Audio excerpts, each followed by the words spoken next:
Melihat reruntuhan di kota baru ini, kita bertanya, apa yang salah? Untuk menjawabnya, kita harus kembali ke akar, apa itu perencanaan?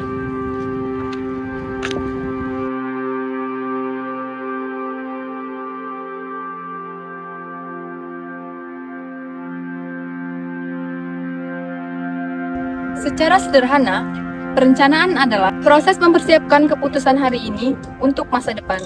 Prosesnya tidak pernah berhenti, mulai dari pengumpulan data, analisis, perumusan rencana, implementasi, hingga evaluasi.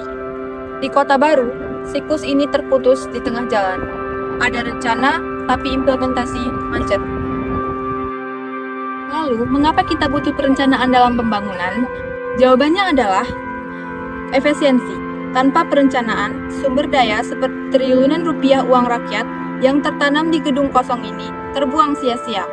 Perencanaan hadir mengalokasikan sumber daya terbatas demi mencapai tujuan bersama dan meminimalisir dampak buruk di masa depan. Tapi ilmu perencanaan yang kita gunakan sekarang ini tidak muncul secara tiba-tiba. Bagaimana sejarah PWK di Indonesia?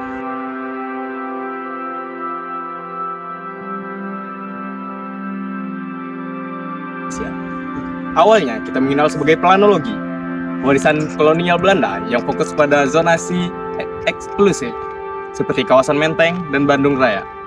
Pasca kemerdekaan, fokus berubah menjadi pembangunan nasional yang menganut sentralistik.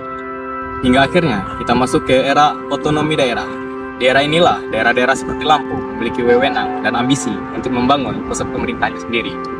Sayangnya, semangat otonomi yang melahirkan proyek kota baru ini seringkali berjalan lebih cepat daripada kesiapan teknis perencanaannya sendiri.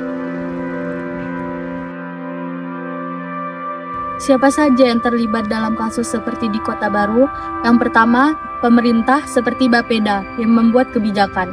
Yang kedua, konsultan perencanaan yang membuat master plan dan desain teknis. Yang ketiga, NGO atau akademisi yang mengawasi dampaknya. Yang keempat, sektor swasta atau developer.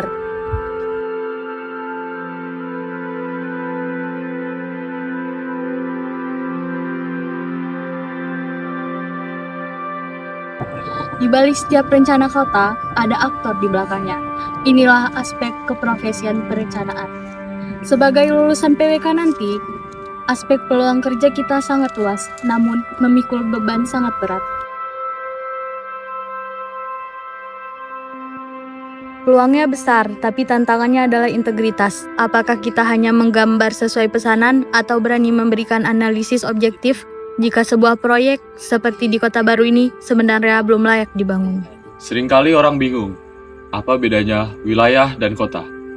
Mari kita bedah dengan kasus kali ini.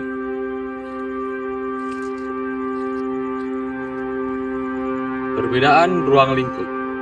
Wilayah adalah persatuan ruang yang luas dan fokus pada interaksi antar daerah. Contoh produknya adalah RT RW, provinsi, atau kabupaten. Di kasus ini, wilayah mengurusi jalan konektivitas dari Bandar Lampung ke Jatiagung. Sedangkan kota adalah pusat permukiman yang padat. Fokusnya pada tata bangunan dan fasilitas. Produknya adalah RDTR atau Master Plan Kawasan.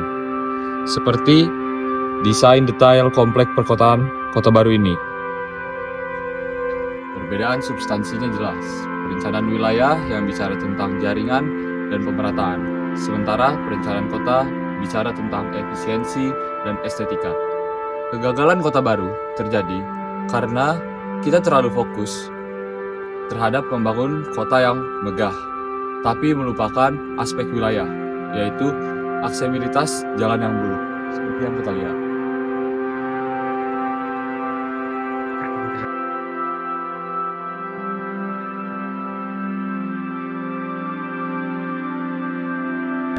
Dari semua penjelasan tadi, kita dapat lihat isu dan permasalahan di bidang PWK. Kota Baru adalah contoh isu diskontinuitas politik, di mana pergantian pemimpin mempengaruhi kebijakan suatu wilayah tersebut. Juga isu urban sprawl atau perambatan kota yang dipaksakan tanpa dukungan infrastruktur finansial yang matang. Nah, jadi kesimpulan dari kuliah dasar PWK ini, kami belajar bahwa perencanaan bukan sekedar menggambar peta warna-warni.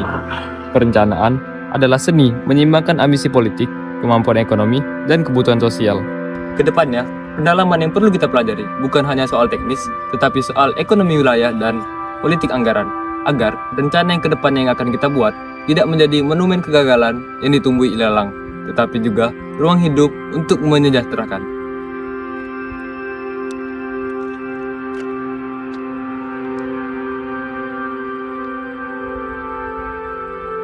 Terima